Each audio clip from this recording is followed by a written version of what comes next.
If there's any poison ivy, I think it's this thing right here. Mm-hmm. But I poured a shitload of stuff on it, but I don't know if that's poison ivy or not. It doesn't look like it to me. But it was right here. I killed it all in there with plastic. All this plastic has to come up now. No, but this all needs to be whacked down. But you know, I moved these rhododendrons out here. They're not happy. They don't like it out here. I thought they would like it in the sun. They don't seem to be happy. Why do I feel like this is a war I'm just not gonna win?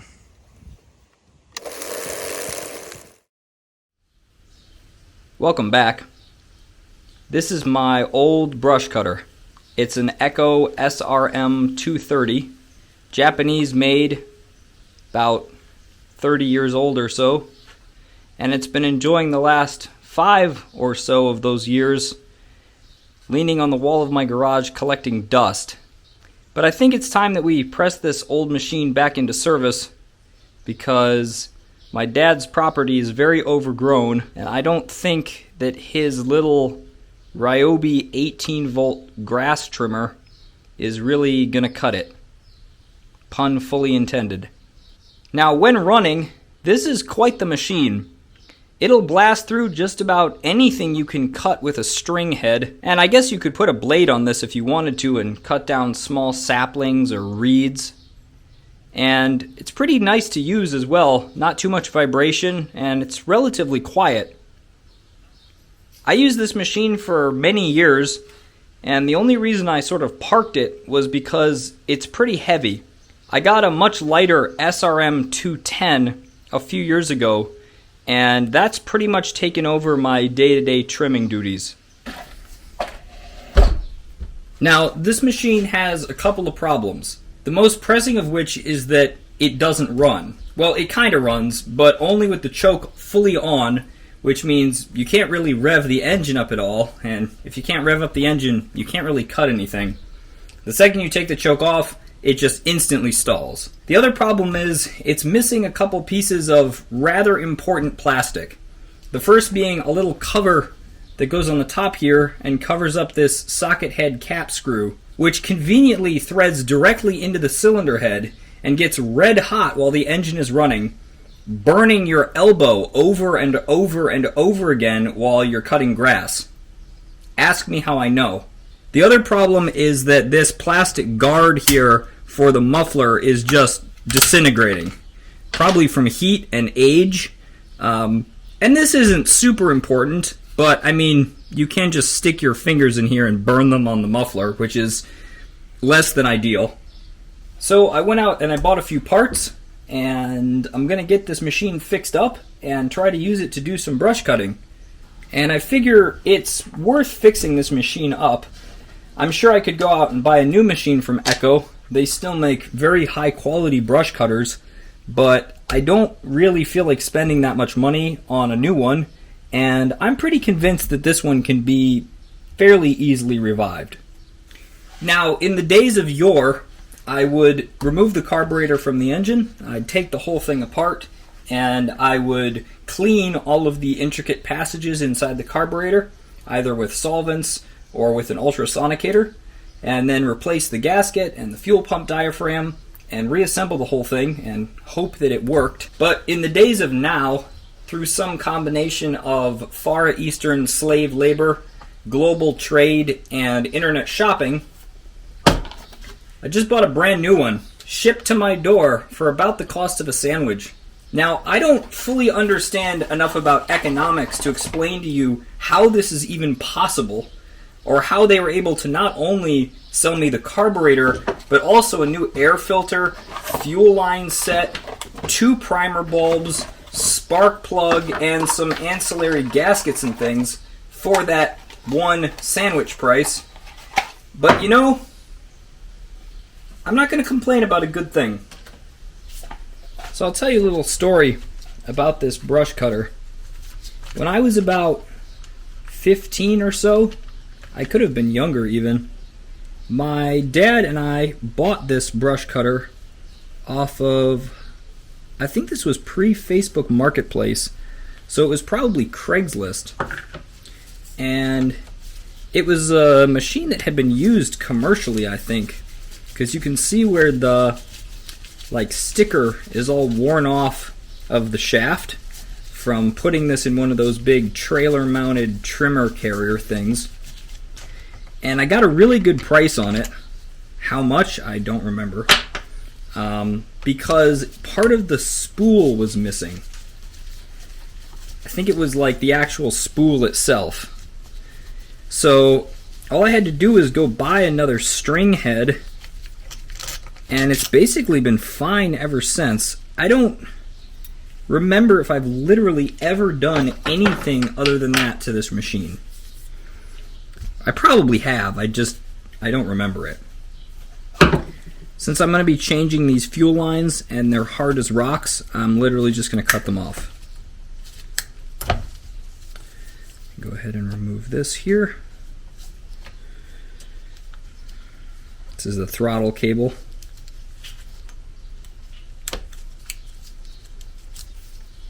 And there is the old carburetor removed from the engine. Pretty debris stuck down there in the cooling vent. I don't know if that actually matters or not. Probably not great for it. Go ahead and pop out the fuel lines here. That one just came right out. And the tank bung thing. Now this one looks a little bit bigger than the one they gave me. I wonder if the one they gave me is not the correct one. I mean, it was cheap. Yeah, I think that's a little too small. Oh well, that's fine. We can just transfer everything over to the new one. I mean, over from the new one onto the old one.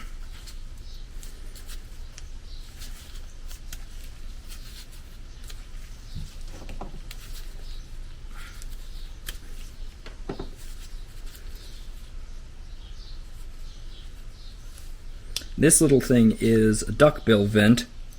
This is how the fuel vapor vents from the gas tank, but it doesn't let the fuel leak out. It's pretty clever.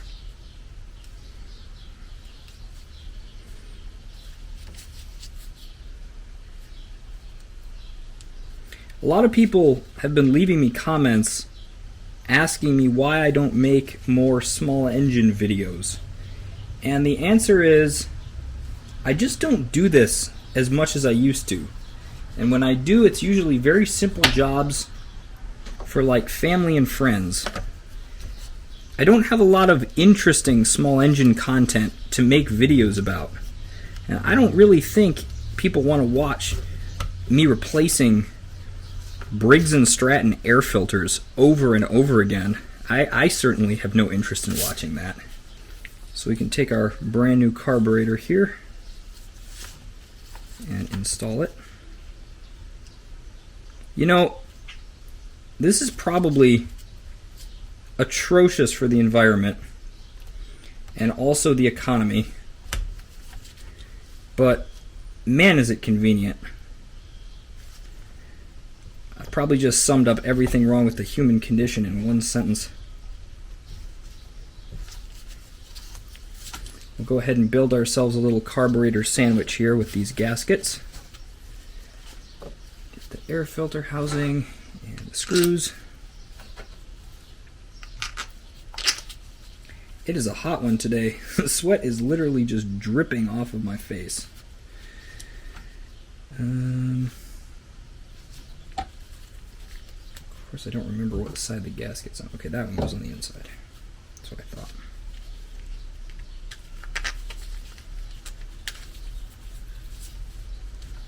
So that goes on there like that. Then we put our inner gasket on.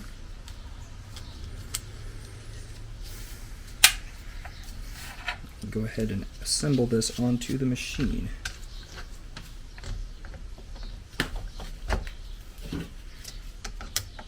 And yes, I know I am stripping out JIS screws with my number 2 Phillips, but In my defense, they were already stripped out.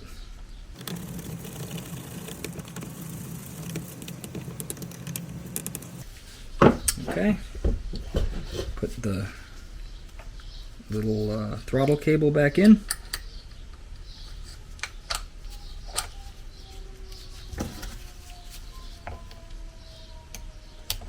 While the world's longest fire alarm siren sounds in the distance.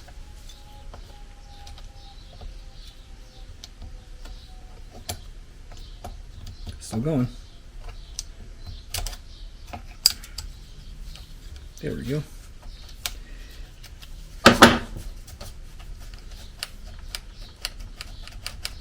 Perfect. Get our brand new air filter on there. I think my air filter housing might be a little bit warped. And here's the cover. Am I putting this on correctly?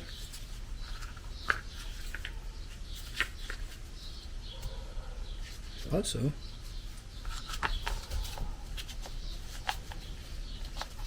No, I forgot a part. Look at that.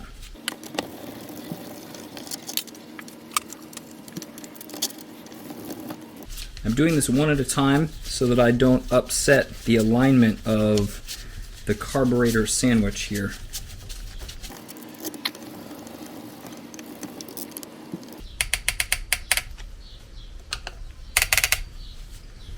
Now I can put the air filter back in.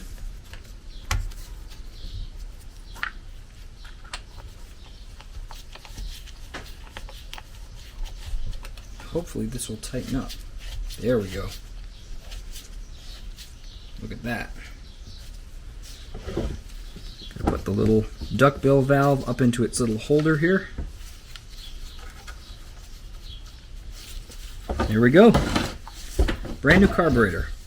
Do you think I should replace this spark plug with the WX brand spark plug? Or should I leave the probably original NGK in there? I think I'm going to go with the NGK. I am, however, going to replace this boot because I just noticed it has a crack in it. And I have some dusty memory of this thing shocking my elbow. So I'm going to try to carefully remove this because these can be kind of stubborn and they can pull the little spring terminal off the end of this wire if you're not careful.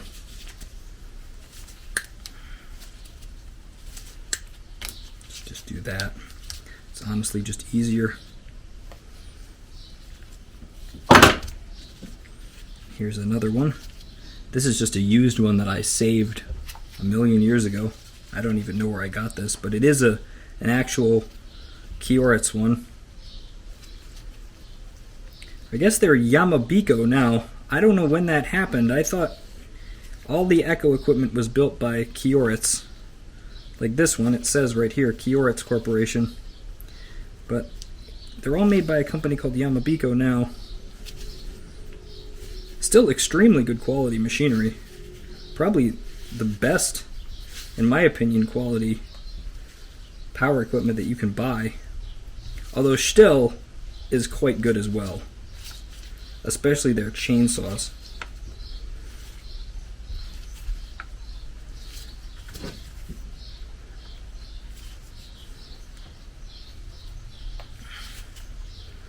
There we go. I think that's in there. Yep. Literally sweat dripping off my face onto my hand. That's how hot it is today.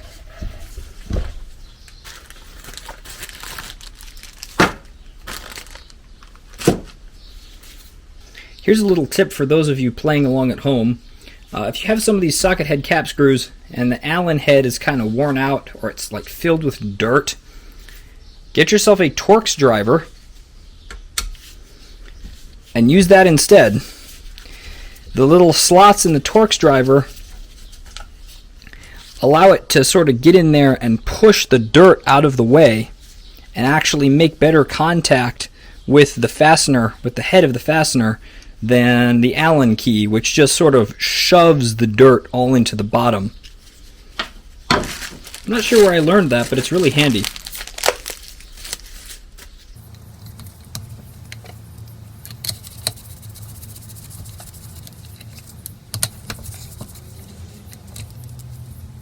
Oh, I doubled up the washer. I didn't realize the new one came with the little washer already installed. Look at that.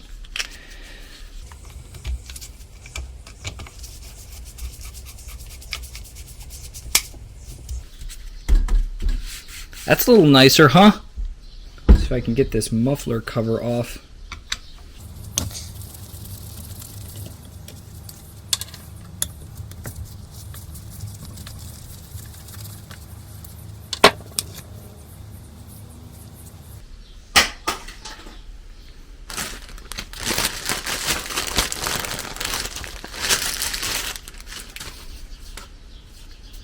Should I take all this apart and clean it? Probably. Am I going to? Probably not.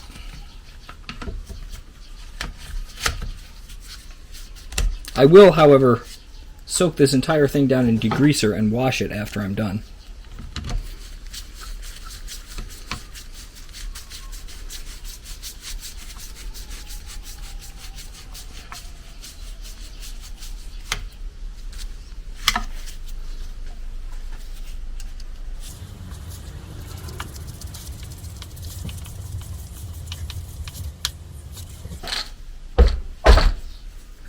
That looks pretty good.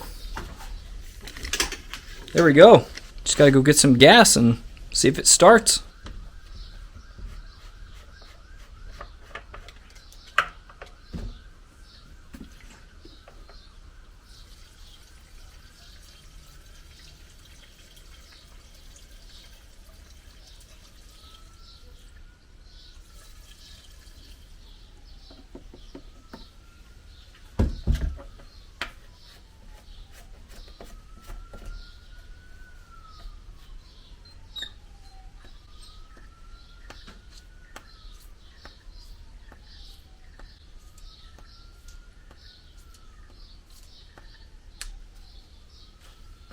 Looks promising.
Cool.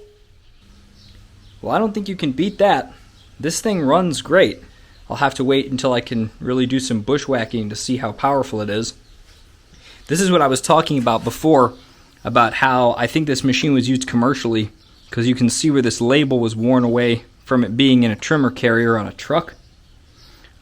Also, the eagle-eyed amongst you may know this is not the correct guard for this machine. It should have like a really narrow little guard, but I put this one on instead because I like it.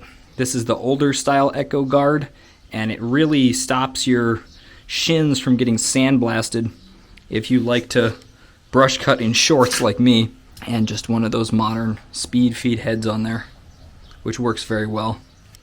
So yeah, I would consider that a resounding success.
do you think? Yeah, well, it's looking like somebody who just got inducted into the army and had their head shaved down. You know, it's what it needs right now. You know, I need a lot more perennials. You know, I need more flowering perennials is what I need. Because I don't have the energy to put in the whatchamacallit.